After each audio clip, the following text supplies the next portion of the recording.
पूरे प्रदेश में डेंगू के मरीजों की संख्या लगातार बढ़ती जा रही है। वहीं अगर अंबाला की बात करें तो अंबाला में अभी तक कुल 32 केस डेंगू के सामने आए हैं।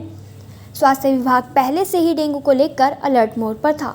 स्वास्थ्य विभाग द्वारा डेंगू के प्रति लोगों को जागरूक भी किया जा रहा है। अंबाला शहर, अंबाला कैंट और नारायणगढ़ के बड़े अस्पतालों में डेंगू के मरीजों के लिए आरक्षित वार्ड भी बनाया गया है।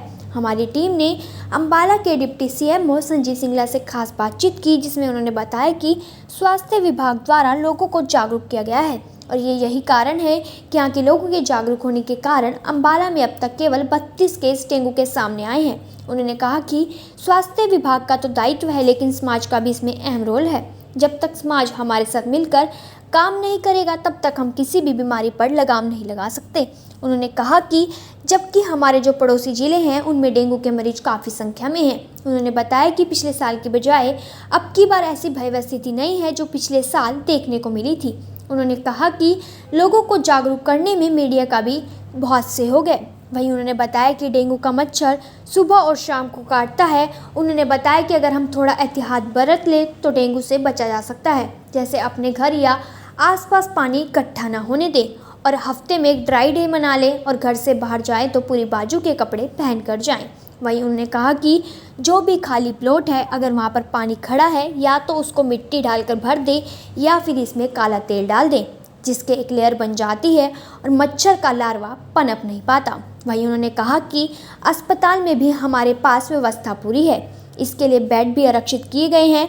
उन्होंने कहा कि अगर किसी को प्राइवेट में भी टेस्ट करना है तो उसके लिए भी सरकार द्वारा 600 रुपये निर्धारित किए गए हैं, इससे ज़्यादा वो नहीं ले सकते और सरकारी अस्पतालों में सब मुफ्त में टेस्ट किए जाते हैं। उन्होंने बताया कि वैसे तो अंबाला में प्लेटलेट की ज़रूरत नहीं पड़ी, लेकिन अगर किसी को प्राइवेट से प्लेटलेट लेनी पड़ी तो केवल 11,000 रुपये में ही उपलब्ध होगी, इससे ज़्यादा वो नहीं ले सकते। वहीं सरकारी अस्पताल में मुफ्त है, चाहे वो अस्पताल में उपलब्ध है या फिर प्राइवेट अस्पताल से ली जा रही है। अंबाला में मैं ये ज़रूर कहूँगा कि समाज के योगदान की वजह से डेंगू की स्थिति जो है वो काफ़ी नियंत्रण में है और हमारे यहाँ पे टोटल 32 केस आए हैं और जो कि अभी 9 केस एक्टिव हैं और कहीं पे भी मतलब ये नहीं है कि भैया जी कोई भयावह स्थिति है। पिछले वर्ष की अपेक्षा में इस बार डेंगू के मामले काफ़ी हद तक कम हैं। लोगों को जागरूक किया जा रहा है। इसमें 60 ब्रीडिंग चेकर्स हैं जो घर घर जाके लोगों के घर में बताते हैं कि कहाँ पे लार्वा पनप सकता है और कहीं पे लार्वा दोबारा मिलता है किसी घर में तो उसको नोटिस भी दिया जाता है। इसमें हमारे जो हैं वर्कर्स हैं, हेल्थ वर्कर, वो भी गए घर घर दौरा कर रहे हैं और जो हमारे आशा वर्कर्स हैं जो गाँवों में, उनको भी बताया गया है कि घर घर जाके आपको लार्वा के चेक करना है। और इसमें है कि मेन में है कि गाँव लोगों को ये आगाह करना चाहूँगा कि कहीं पे भी अगर पानी की कलेक्शन होती है तो पानी की कलेक्शन को आप उसका निस्तारण कर दें और अगर पानी ज़्यादा बड़ी कलेक्शन है तो उसके ऊपर काला तेल, जो कि स्कूटर का जला हुआ तेल या फिर मोटरसाइकिल का जला तेल डाल सकते हैं। और आप सुबह या शाम तक जब भी घर से बाहर निकलते हैं तो पूरी बाजू के कपड़े डाल के निकलें, ताकि कहीं पे डेंगू का मामला है भी तो भी अगर मच्छर नहीं काट पाएगा आप लोगों को। इसमें ज़्यादातर जो है हाई ग्रेड फीवर होता है और जो है आपकी आंखों में दर्द होता है और कई बार उल्टी वगैरह भी आ सकती है। मेन ज़्यादातर है कि इसमें जो है कि आंखों के पीछे और सर दर्द काफ़ी होता है और बुखार हाई ग्रेड होता है और ठंड भी लगती है कई बार।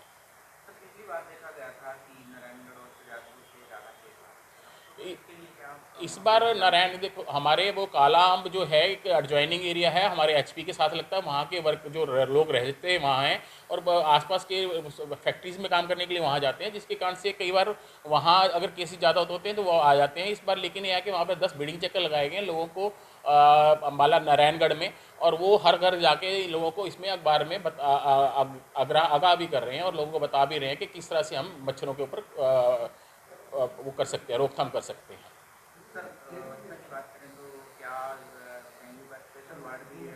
अम्बाला सिटी, कैंट और नारायणगढ़ में हमारे जो सिविल हॉस्पिटल हैं वहाँ पर आरक्षित बेड किए गए हैं और वहाँ पे अगर किसी को सिंगल डोलर एसडीपी या फिर प्लेटलेट देने की होगी तो भी उसको निःशुल्क उपलब्ध कराई जाएंगी। और हाँ, बाकी है कि हमारे पास जो फोगिंग है हेतु है जो कि कॉरपोरेशन द्वारा की जानी है, उसके लिए हमारे पास साइफेनोथ्रिन, डेल्टामेथ्रिन और अगर वो लार्वा के लिए टेमीफोस वगैरह दवाई काफ़ी मात्रा में उपलब्ध है। मैं यही कहना चाहूँगा कि कहीं पर भी पानी की कलेक्शन ना होने दें। ये डेंगू पे रोकथाम करना हमारा सबका वो सहयोग से ही किया जा सकता है।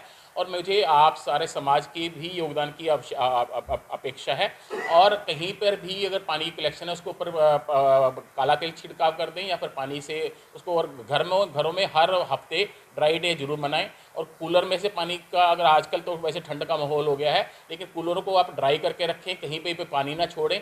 और फ्रिज की ट्रे को भी चेक करते रहें, वहाँ पे भी या गमलों में पानी होता है तो उसका भी हर हफ्ते के बाद उसको पानी को निस्तारण कर दें। सर बात करें तो डेंगू के मरीज कौन से महीने में ज़्यादातर? सर ये देखो, जून तक तो हमारा मलेरिया का प्रकोप रहता है, जून जुलाई तक, लेकिन अब जुलाई अगस्त के बाद ये नवंबर दिसंबर तक चलता है। दिसंबर में जब ठंड ज़्यादा पड़ जाएगी तो मच्छर कहीं ना कहीं पे अपने आप मरना शुरू हो जाता है। और अभी नवंबर दिसंबर हमारे लिए अभी भी एक चेतावनी के लिए या फिर हमें है कि आगाह रहने की आवश्यकता है।